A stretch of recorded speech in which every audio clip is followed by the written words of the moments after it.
ہمارے ساتھ موجود ہیں محمد علی درانی صاحب. Thank you so much for being on the programme.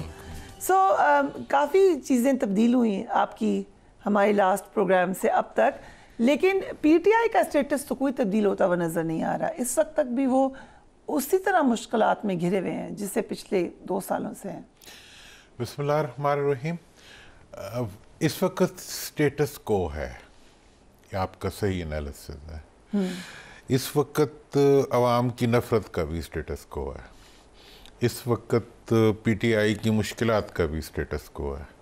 اس وقت حکومت کی حماقتوں کا بھی اسٹیٹس کو ہے. اس وقت آئین کے ساتھ مذاق کا بھی اسٹیٹس کو ہے. تو اس ساری صورتحال میں جو چیز افسوسناک ہے وہ یہ ہے کہ اگر کوئی ماننے کے لیے تیار نہیں ہے تو وہ حقیقت کو ماننے کے لیے تیار نہیں ہے. ہم گراؤنڈ کی ریئلٹیز کو ایکسیپٹ کرنے کے لیے تیار نہیں ہیں. ہم پبلک کے اس رائٹ کو ماننے کے لیے تیار نہیں ہیں کہ ان کا یہ حق ہے کہ وہ اپنے حکمرانوں کو اپنی مرضی سے چنیں. ہم اور سب سے بڑی بات یہ ہے کہ جہاں تک سوال ہوتا ہے آئین کا, آئین ایک ایسی ڈاکیومنٹ ہے جو آج کے حکمرانوں کی حفاظت نہیں کرتا, کل کے حکمرانوں کی بھی کرتا ہے. جو ملک کے لیے ایک ایسی ڈاکیومنٹ ہوتی ہے جس کے اوپر ملک کو اگر چلایا جائے تو ملک ترقی کرتا ہے. امریکہ میں آپ دیکھ لیں, وہاں پہ بھی اسٹیبلشمنٹ ہوتی ہے, وہاں پہ بھی پولیٹیکل لیننگز ہوتی ہیں, وہاں پہ بھی انفلوئنسز ہوتے ہیں جو کہ آلٹر کرتے ہیں, لیکن ایسے بلیٹنٹ تو نہیں ہوتے جتنے بلیٹنٹ ہم بنا لیتے ہیں اپنے ہاں ہر چیز کو. اب جس طریقے سے آئینی ترمیم کرنے کی کوشش کی جا رہی ہے نمبروں کے بغیر, جس طرح سے آئین کو جو ہے وہ چارٹر آف ڈیموکریسی کے نام کے اوپر ایک عدالت کو لانے, لیکن ہو جائے گی, اب لگ رہا ہے آئینی ترمیم ہو جائے. دیکھیں جی, یہ ہوگی بھی تو بھی نہیں ہوگی. ہوگی تو کئی لوگوں کا روح سیاہ کرے گی, کئی لیڈروں کی مستقبل کی جو حقیقت ہے وہ عوام کی نظروں میں گرا دے گی. کون جائے گا؟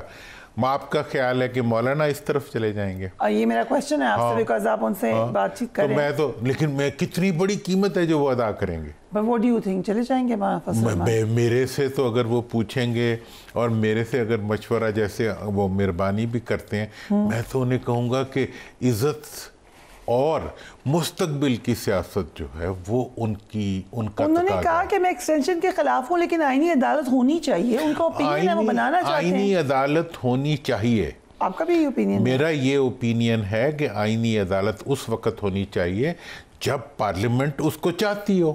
کسی فرد کو بچانے کے لیے کسی نئی عدالت کو کھڑا کرنا, کسی افراد جو کہ غیر منتخب افراد بیٹھے ہوں, غیر منتخب پارلیمنٹ کے ذریعے ایک ایسی امینڈمنٹ کرانا جو کہ آئین کی ترمیم ہو, کیا وہ ہم کیا اپنی مستقبل کی نسل کو دے کے جا رہے ہیں؟ ہم کون سی جمہوریت دے کے جا رہے ہیں اور ہم کون سا جمہوری نظام دے کے جا رہے ہیں؟ سو پہلے تو یہاں پہ آ جائیں, ہواؤں کا رخ کوئی تبدیل نہیں ہوا. P T I is still in difficulty. آئینی ترمیم ہو جائے گی, جتنا بھی مسئلہ ہو لیکن ہو جائے گی. اس کے بعد کیا لگتا ہے آپ کو وقتی طور پر ایک ریلیف مل جانا ہے اس گورنمنٹ کو؟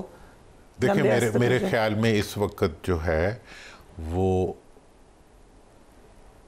پی ٹی آئی جو ہے, پی ٹی آئی اس وقت پبلک کے اندر اس کی پاپولیرٹی کم نہیں ہو رہی کیونکہ حکومت ڈیلیور نہیں کر پا رہی. آج آئی ایم ایف کے بعد حکومت یہ تاثر دینے کی کوشش کر رہی ہے کہ جی اب جو ہے ہم ڈیلیور کرنا شروع کر دیں گے اور اب ہم عوام کو بہت کچھ, جب عوام کو کچھ ملے گا.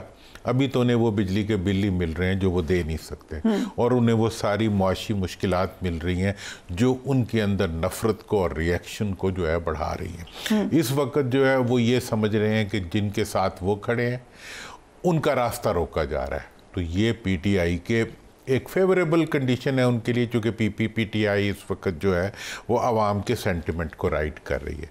دوسری طرف اب جو طاقت حکومت جو ہے وہ اس وقت کانسٹیٹیوشنل امینڈمنٹ لانا چاہتی ہے, وہ یہ سمجھ رہی ہے کہ وہ اپنی طاقت کے ذریعے اور اپنے اختیار کے ذریعے اس امینڈمنٹ کو اس کو گھما پھرا کے نکال لے گی اور افراد کو توڑ لے گی اور افراد کو ساتھ لے لے گی. میرا یہ خیال ہے کہ یہ ان کی تاریخ کی سب سے بڑی غلطی ہوگی. رائٹ. سو اب آ جاتے ہیں کہ مریم نواز شریف نے کہا کہ پتہ نہیں کتنے عرصے تک میں ہوں یہاں پر,